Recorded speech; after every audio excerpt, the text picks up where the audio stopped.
How's it going, ladies and gentlemen? In this video, I'm going to talk about employee management. To be honest, I haven't been in tech lead or management role so far in my career. However, I actually accumulated a lot of experience during my work so far and also back to the campus. And therefore, in this video, I would like to share my thoughts about employee management. If you're a boss or manager, I highly recommend you to watch this full video. This will be definitely very helpful to you. Alright, let's get started. So the first point is you should always encourage your employees or your co-workers.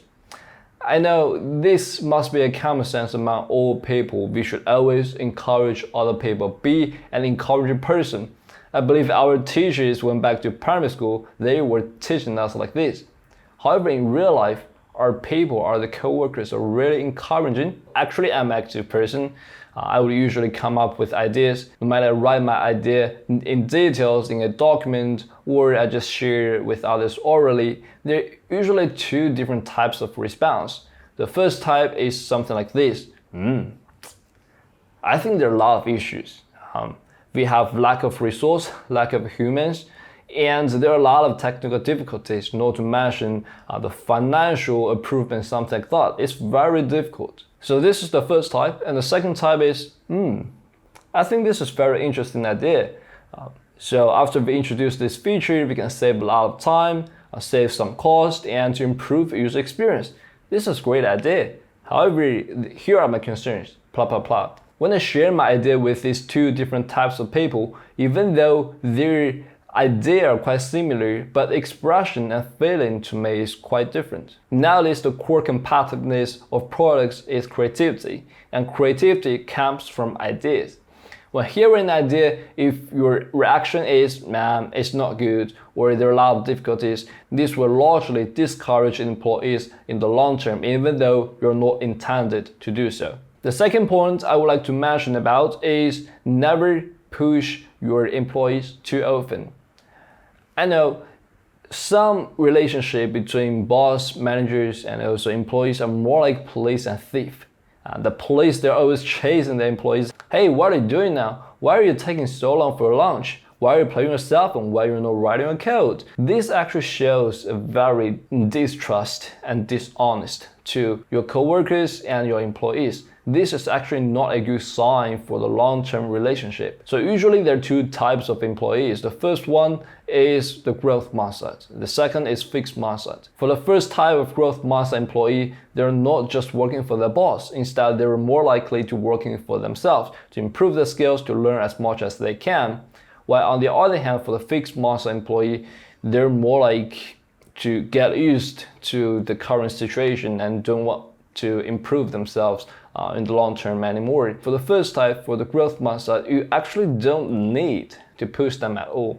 They know all the deadlines. You really don't have to chase them. By chasing them, it's more like kicking their ass and pushing them to just leave your company. That's it. And for growth mindset employee, usually you need to provide them with three things. The first is salary, very competitive salary to compensate their hard work. The second part is the room for improvement. Even though you provide a very good salary, but they can learn nothing, they have no room to get promoted, they'll still probably leave.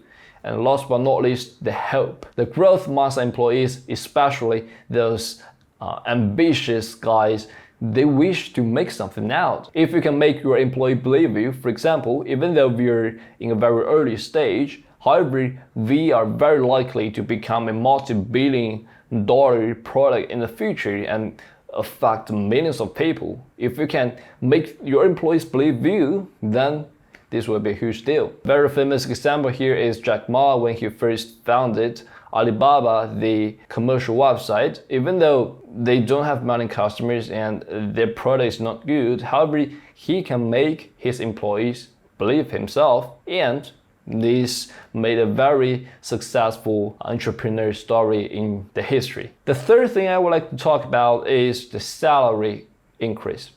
I know for most of the hiring manager, they would think like, who cares about your salary? Your salary is already good enough. It's actually much higher than the middle range among market. I don't need to increase salary anymore since you won't go to those companies with the lower salary, right? So this I mean, it's very common sense for most of the hiring managers. However, we need to think in another perspective.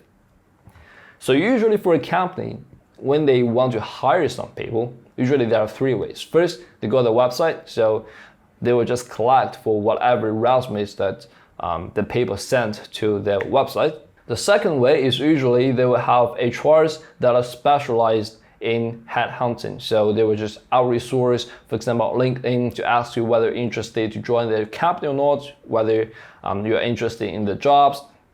A third type is usually for the external institutions such as headhunters. Those headhunters, they will pass the candidates to the company and they will then interview them. Let's first talk about the third category, external headhunters.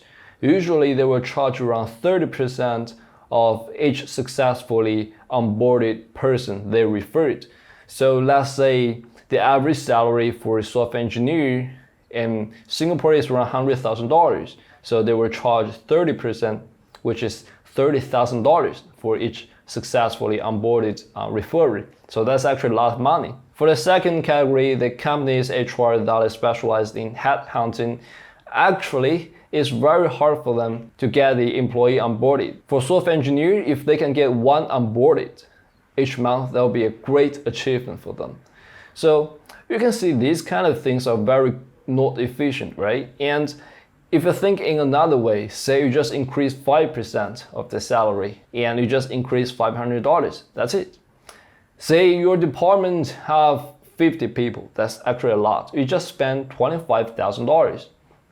So if you lost one person and you wish to use, for example, the external headhunter to replace one for you, you need to pay $30,000. And if you increase the whole department's salary, you just need to pay $25,000. And usually here's a big difference when you add in the salary for those kind of employees. If, for example, me, if I didn't get any raise of the salary, I would think, whether my boss is like taking care of me, whether my job is really important, whether I did a good job or not. So if my salary doesn't get increased year over year, why I should still working hard? Since no matter how hard I'm working, my salary is still the same. So let's say you increase the salary, say 5%. Usually 5% is a lot.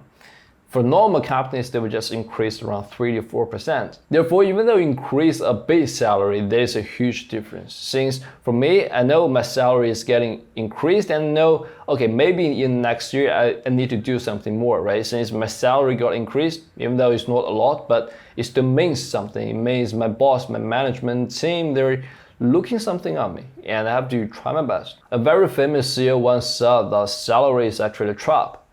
It actually makes a lot of sense, since once you receive a monthly salary, you are more likely to stay in the comfort zone. You won't think about the future, you won't think about your dream anymore.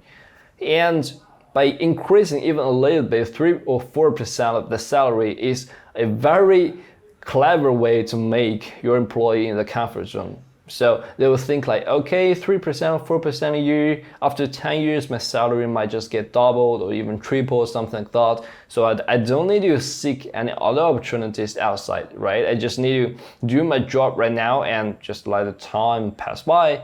And also my boss, they will just raise salary each and every year. Yeah, they look upon on me and I must do something. So this is a very likely a golden trap if you can raise salary for your employee each and every year. Sadly, for many managers, they just don't get this point. So here's my experience. I once interned at a company and so that company just doesn't raise your salary and it's always flat, and the bonus is also very limited. And you can see how far you can go if you join the company in the long term. So every day when I walk into the office, so that office is not large and there are a lot of employees, so it's quite crowded inside. So when I walk into the office, I can see the expression on each employee's face. They're not excited, they're not passionate. They are just doing their work individually and just don't collaborate with each other. It's more like a competition between individual employees, between each other, and I just can see no hope in that company at all in the office. So every day when I walked in the office, my mood was actually affected by the full-time employees there. So it's actually a very sad story. And if I were the hiring manager at that time, or I were the manager that have the power to change people's salary, I would definitely increase everybody's salary in the office, say 5 or 10%. It actually means nothing, just a very little expense. However, that can bring a huge difference to the team. Since when people, the salary getting raised, they think they must do something more. They can't just, do nothing there. And when your salary get increased, they know, okay, my ability must increase as well. So it's more like a transformation from fixed mindset to growth mindset. So you can see a huge difference here. Okay, I hope this video is helpful for you. If you're a manager or a boss and you think this video is helpful to you, don't forget to leave comments below. I really wish to see that.